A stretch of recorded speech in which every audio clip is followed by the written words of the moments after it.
La douleur n'est pas ton ennemi. La douleur n'est pas venue te détruire. Elle est venue pour te révéler. Oui, la révélation. Mais à condition que tu l'écoutes au lieu de la fuir, au lieu de la critiquer. Oui, on peut critiquer une douleur. Chaque douleur porte un message fort et puissant. Chaque épreuve pointe un déséquilibre et chaque suite indique un endroit où tu n'étais pas aligné. Chaque humiliation, chaque suite, chaque douleur, physique, morale ou mentale. Tu sais, la douleur devient dangereuse quand on la transforme en identité. Mais elle devient précieuse quand on la transforme en compréhension. Tu n'es pas brisé. Non. Tu es en transformation. Tu es en transmutation. Et ce qui fait peur à beaucoup,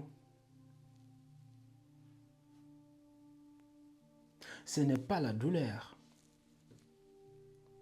C'est la personne qu'il ou elle devront affronter. C'est la personne qu'il ou elle doivent faire face.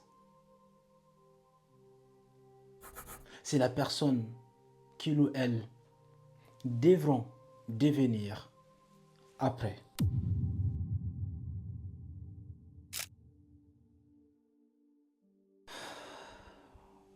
On t'a menti sur la discipline.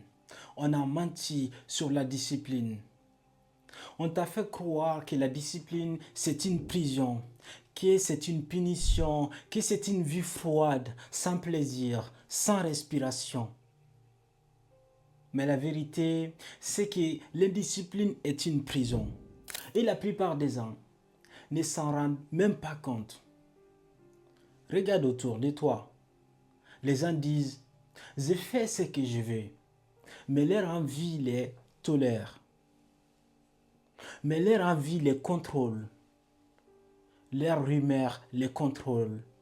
Leur pulsion les contrôle. Même leur fatigue les contrôle. Le téléphone les contrôle. Le regard des autres les contrôle également. Ça, ce n'est pas la liberté. C'est l'esclavage moderne, l'esclavage doux, celui qui ne fait pas de bruit, l'esclavage silencieux. La discipline, ce n'est pas s'efforcer. La discipline, c'est de respecter. C'est un contrat entre toi et toi-même. En ces contrats, ou si tu veux, et ces contrats, dis une phrase simple. Quand je dis que je fais quelque chose, je le fais. Tu vois? Parce que sans ces contrats, tu ne peux pas construire. Tu ne peux pas évoluer. Tu ne peux même pas te faire confiance. Voilà le problème que personne ne veut entendre. Si tu ne te fais pas confiance, tu cherches la confiance ailleurs. Tu cherches la validation, tu cherches l'épreuve, tu cherches quelqu'un pour te pousser, tu cherches quelqu'un pour t'élever. Tu cherches un coach, un ami, une motivation, une vidéo. Mais ce que tu cherches vraiment, c'est ce que tu as perdu.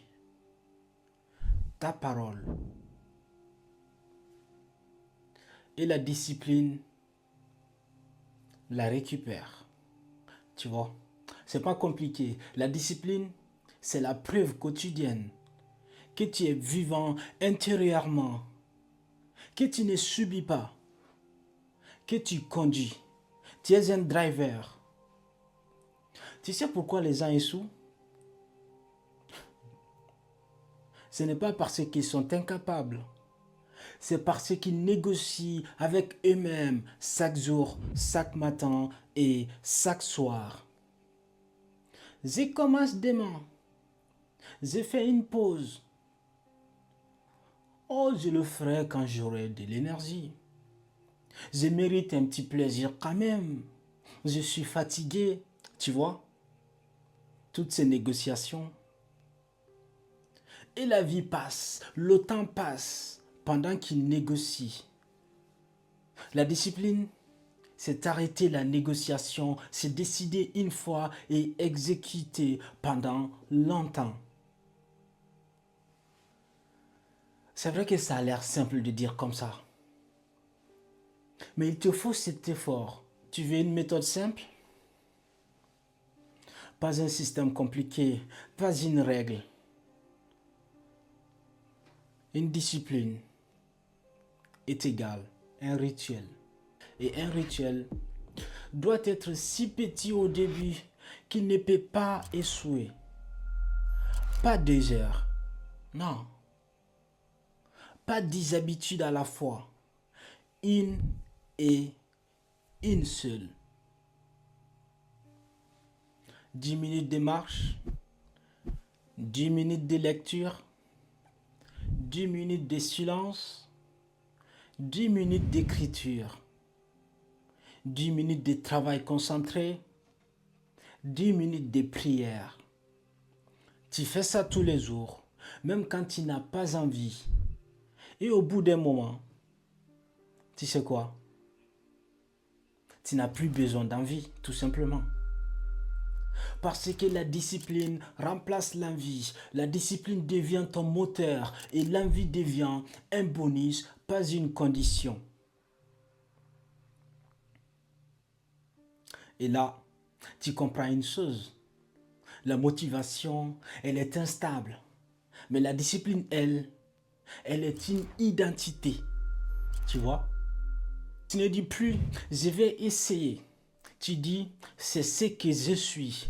Je suis quelqu'un qui tient parole. Je suis quelqu'un qui ne négocie pas avec ses principes. Je suis quelqu'un qui avance même lentement.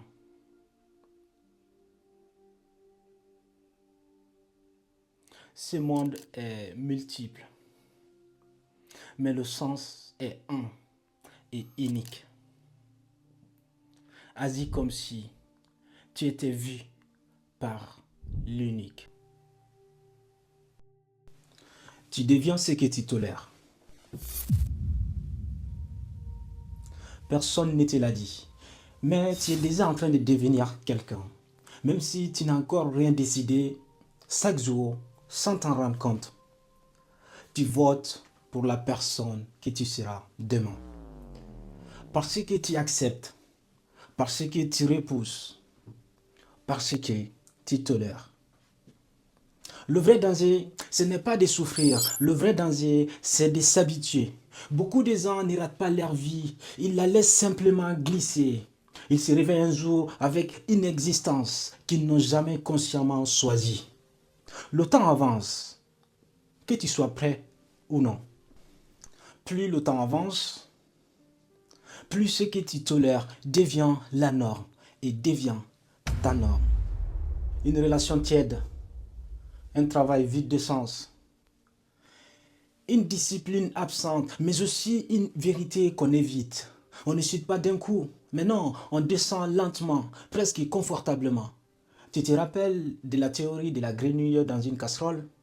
Ça ne va pas faire l'objet de la vidéo ici, mais c'est exactement le même cas. La question n'est pas est-ce que tu vas réussir ou non. La vraie question est qu'est-ce que tu refuses encore de regarder en face? Parce que ce que tu refuses d'affronter, aujourd'hui, te contrôlera. Je veux dire, te contrôlera certainement demain. Il n'y a pas de destin mystérieux, en tout cas de notre niveau. Sûrement le suprême, il en détient le contrôle. Mais de notre niveau, ce qu'il nous faut, c'est l'action, c'est la répétition. Il y a des soi répétés. Il y a aussi des non-soi, qui sont en fait des soi déguisés. Je veux dire, qui sont en fait des soi déguisés. Tu veux changer de vie? Alors commence par une chose simple, mais radicale. Arrête de tolérer ce qui t'éteint. Et le reste suivra.